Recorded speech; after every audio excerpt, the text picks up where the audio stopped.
Welcome guys, आपका फिर से स्वागत है एक नई क्लास के साथ। और जिसमें आज हम बात करने वाले हैं एग्रीकल्चर के कुछ ऑब्जेक्टिव क्वेश्चंस को, जो कि आपके एग्जाम के लिए काफ़ी हेल्पफुल रहने वाले हैं। तो चलिए क्लास को स्टार्ट करेंगे। इससे पहले जो भी यहाँ पर नई स्टूडेंट है वो चैनल को सब्सक्राइब कर ले और पास के बेल आइकन को जरूर प्रेस कर दे, ताकि आने वाली जितने भी यहाँ पर क्लासेज है वो आपको नोटिफिकेशन साथ साथ मिलते रहे। ठीक है, तो याद रखिएगा आपको सबसे पहले क्या करना है, सब्सक्राइब, और याद रखिएगा नोटिफिकेशन आपको ज़रूर दबाना है। ठीक है, जो बेल आइकन है मतलब घंटी का आइकन दिखाई दे रहा है, इसे ज़रूर प्रेस कर देना, ताकि आपको नोटिफिकेशन वाली प्रॉब्लम नहीं आएगी। फिर आप बार बार कमेंट करते हो सर जी हमें आ रही है प्रॉब्लम, तो ऐसी नहीं आएगी अगर आप नोटिफिकेशन ऑन करोगे तो। इसके अलावा आपको व्हाट्सएप पर और टेलीग्राम पर हम लिंक शेयर कर देते हैं, तब क्लास स्टार्ट होती है तो आप वहाँ पर भी ज्वाइन कर सकते हो। लिंक आपको डिस्क्रिप्शन में मिल जाएगी। ठीक है, तो आज का हमारा फर्स्ट क्वेश्चन याद रखिए, आप पेंटेड बग याद रखिएगा। पेंटेड बग और आरा मक्खी, पेंटेड बग और आरा मक्खी, ये दो कीट याद रखिए मुख्य रूप से आपको एग्जाम में पूछे आते हैं। और मुख्य रूप से याद रखिए ये किसके कीट होते हैं, याद रखिए सरसों के होते हैं, पेंटेड बग और आरा मक्खी। ठीक है, नेक्स्ट क्वेश्चन की यहाँ पर बात करेंगे, जिससे हमको पूछा गया है कि चने का कौन सा घातक कीट है जो बहुत नुकसान पहुंचाता है। तो चने का ऐसा कौन सा घातक कीट है, याद रखिए वो होता है हेलिकोवर्पा आर्मीजेरा, जिसे हम क्या बोलते हैं, फली छेदक भी बोलते हैं। क्या बोलते हैं, जिसे हम फली छेदक भी बोलते हैं। याद रखिए अगर आपको पूछा आता है कि इसका कंट्रोल किसके द्वारा किया जा सकता है, तो इसका कंट्रोल याद रखिए न्यूक्लियो जो पोली वायरस होता है इसके द्वारा किया जा सकता है। मेरे साथ रिपीट कीजिए, न्यूक्लियर पोली वायरस के द्वारा भी किसका कंट्रोल किया जा सकता है, फली छेदक का। फली छेदक किसका प्रमुख कीट होता है, याद रखिए चने का होता है, जिसका नाम होता है हेलिकोवर्पा आर्मीजेरा। ठीक है, नेक्स्ट क्वेश्चन यहाँ पर बात करेंगे। नेक्स्ट क्वेश्चन आपका कि बीज का वास्तविक मान किस पर निर्भर करता है। तो सबसे पहले याद रखिए इस क्वेश्चन को करने से पहले आपको ये पता होना चाहिए कि जो रियल वैल्यू है, इसे इंग्लिश में क्या बोलते हैं, रियल वैल्यू। तो रियल वैल्यू याद रखिए हमेशा 75 से ऊपर ही रहनी चाहिए, मतलब 75 से कम नहीं होनी चाहिए। पॉइंट इंपॉर्टेंट है, याद रखिए कि 75 से कम नहीं होनी चाहिए क्या, वास्तविक मान, रियल वैल्यू। अब इसका फॉर्मूला भी आपको करना होगा इस क्वेश्चन को करने से पहले। ठीक है, ऐसे क्वेश्चंस आएंगे तो यहाँ पर आपको फॉर्मूला जरूर याद रखना है कि जो रियल वैल्यू है, वास्तविक मान है बीज का, इसे हम ज्ञात करते हैं, याद रखिएगा जर्मिनेशन इंटू प्योरिटी बटे 100। मतलब अंकुरण प्रतिशतता, शुद्धता प्रतिशतता को मल्टीप्लाई करना है और बटे में आपको लिखना है 100। ठीक है, मतलब अंकुरण प्रतिशतता और शुद्धता प्रतिशतता में 100 का आपको भाग दे देना है। यही इसका फॉर्मूला होता है किसका, वास्तविक मान का, रियल वैल्यू का। तो आप यहाँ पर देख सकते हो कि ये जो वास्तविक मान है किस पर निर्भर कर रहा है, ये अंकुरण प्रतिशतता मतलब जर्मिनेशन पर भी कर रहा है, और प्योरिटी मतलब शुद्धता प्रतिशत पर भी ये निर्भर कर रहा है। तो यहाँ पर इसका राइट आंसर क्या हो जाएगा, आप देख सकते हो फर्स्ट ऑप्शन है अंकुरणता और दूसरा है शुद्धता, तो ये दोनों पर निर्भर करता है। ठीक है, क्योंकि हमने अभी फॉर्मूला जान लिया है कि इन दोनों पर जब हम भाग देते हैं 100 का तो हमें वास्तविक मान प्राप्त हो जाता है। और वास्तविक मान कभी भी याद रखिए 75 से कम नहीं होना चाहिए। लेकिन यहाँ पर एक और क्वेश्चन आपको पूछा आता है कि एक अंकुरण प्रतिशतता, अंकुरण प्रतिशत से सबसे ज़्यादा आपको कपास की पूछी आती है कि कपास की कितनी होती है। तो कपास की लगभग 65% होती है। कितनी होती है, 65 होती है। सबसे ज़्यादा शंकर मक्का की होती है, कितनी होती है, 90 होती है। शंकर मक्का की सबसे ज़्यादा अंकुरण प्रतिशतता होती है, कितनी होती है, 90% होती है। ठीक है, और सबसे कम होती है कपास की होती है, 65% होती है। यहाँ पर ये क्वेश्चन याद रखिएगा। नेक्स्ट क्वेश्चन यहाँ पर बात करेंगे कि बाजरे का वानस्पतिक नाम क्या होता है, मतलब बोटेनिकल नेम क्या होता है बाजरे का, तो ये होता है पेनिसिटम ग्लूकम। ठीक है, पेनिसिटम परप्यूरियम किसका होता है बताइए,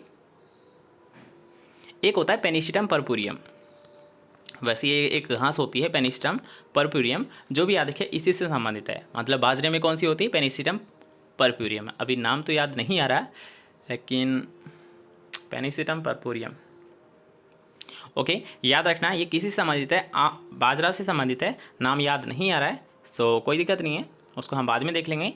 तो नेक्स्ट क्वेश्चन के यहाँ पर बात करेंगे कि कोशिका की ऊर्जा मुद्रा के नाम से किसे जाना है। मतलब अगर आपको डायरेक्ट पूछता है कि एनर्जी करेंसी, तो एनर्जी करेंसी किसे कहते हैं, याद रखिए एनर्जी करेंसी हम बोलते हैं फास्फोरस को। किसको बोलते हैं, फास्फोरस को बोलते हैं। ठीक है, याद रहेगा। नेक्स्ट क्वेश्चन के यहाँ पर बात करेंगे जिसमें आपको पूछा गया ओरोबंकी। तो ओरोबंकी याद रखिए किस फसल से संबंधित है, तो अभी आपको बताए थे, याद रखिए चाहे आपको ओरोबंकी पूछे, चाहे आपको याद रखिएगा एफिड माहू चेपा पूछे, चाहे आपको यहाँ पर पूछे आरा मक्खी, और चाहे यहाँ पर आपको पूछे पेंटेड बग, ये सारे कीट किसके होते हैं, सरसों के होते हैं। याद रखिएगा ओरोबंकी तो खरपतवार होता है, ओरोबंकी तो खरपतवार होता है, एफिड एक कीट होता है, आरा मक्खी एक कीट होता है, पेंटेड बग भी एक कीट होता है। तो इन सभी का संबंध किससे होता है, सरसों से होता है। वैसे याद रखिए ओरोबंकी का संबंध सरसों से तो होता ही है, लेकिन इसका तंबाकू के साथ भी होता है, तंबाकू और सूरजमुखी के साथ होता है। ठीक है, तंबाकू और सूरजमुखी के साथ जो संबंध होता है वो भी किसका होता है, ओरोबंकी का ही होता है। ठीक है, याद रहेगा। चलिए नेक्स्ट क्वेश्चन की यहाँ पर बात करेंगे अब, जिसमें आपको पूछा गया है कि गुणवत्ता युक्त मक्का से संबंध जीन कौन सी है। तो याद रखिएगा, APEC2 जीन है या फिर फ्लोरी2। APEC2 और फ्लोरी2 ये दोनों ही जीन किस में होती है, मक्का में होती है। ठीक है, APEC2 और फ्लोरी2 ये दोनों ही मक्का से संबंधित जीन है। अगर यहाँ पर बात करता हूँ क्राइफर्स्ट, तो क्राइफर्स्ट का संबंध होता है, याद रखिए आपने सुना हुआ नाम बीटी कॉटन। ठीक है, बीटी कॉटन, जिसमें क्या करते हैं बीटी कॉटन का तो 10% अगर हम सामान्य ले लेते हैं बीटी के साथ तो उसे बोलते हैं रिफ्यूजिया।